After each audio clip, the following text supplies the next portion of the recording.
pozdrav i dobrodošli ponovo na YouTube kanal Negdje u Bosni. Evo ga, ovoga puta jedan uvod sa jednog brdeška koji se nalazi pored moga zavičaja. Ono u pozadini što vidite, to su neki od kuća koje se nalaze u ovoj dolini, koju neki onako od milja zovu Dolina Mumijevi. A što sam vam spremio u videu, pogledajte nastavku. Kažu, nafaka je za noge vezana, pa da bi svoju nafaku potpuno našu, valja je i tražiti, mašallah, evo jednog lijepog primjerka, kapitalac. Sad da li je crva, da li nije, to ćemo da vidimo. Evo jedne zanimljive vrste gljive. Kakva je gljiva, o čemu je riječ, stvarno ne znam. Ali evo vidite, nešto je duguljasto, odozgo je zanimljiva, evo je ovako, s donje strane ćemo je uslikati. A ovo su gljive koje mi ne beremo i evo i one su već prošle, pustili smo ih da polako kako u prirodi rastu, tako ponovo se vraćaju u prirodu. Još jedna gljiva koju ne beremo, da li je jestiva, da li nije, mi je ne beremo.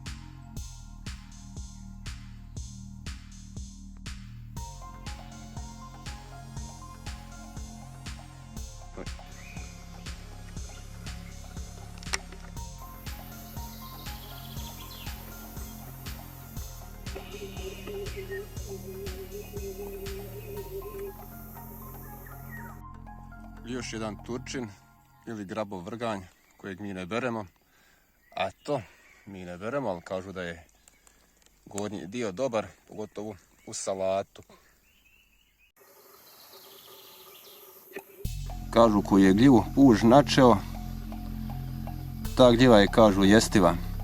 Međutim, evo ovdje, ove gljive kao što vidite, ima ih ovdje 10-ak, tek su u razvoju, male su.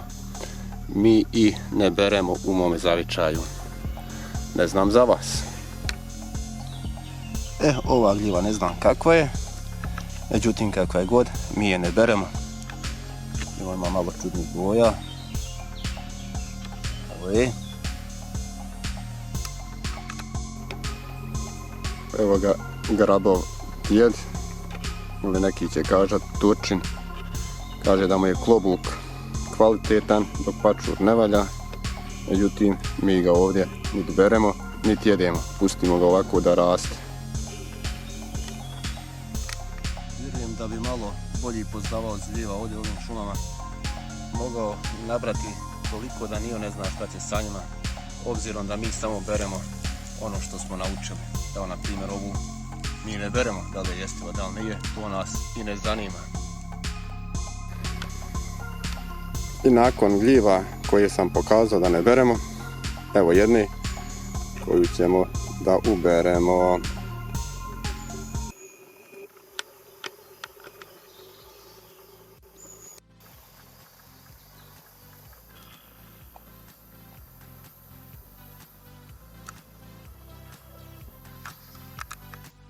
I evo ovdje veliki brat i mali brat.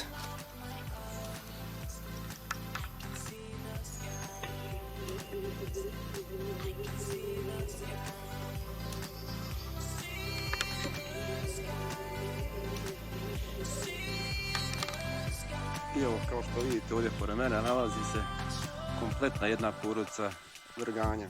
1, 2 i evo ovdje 3, 4. A pogledamo na drugu stranu, ima još 2. Znači jedna cijela porodica je ovdje, što je teško naći, obzirom da ovih dana su šume pune gljivara koji traže gljive.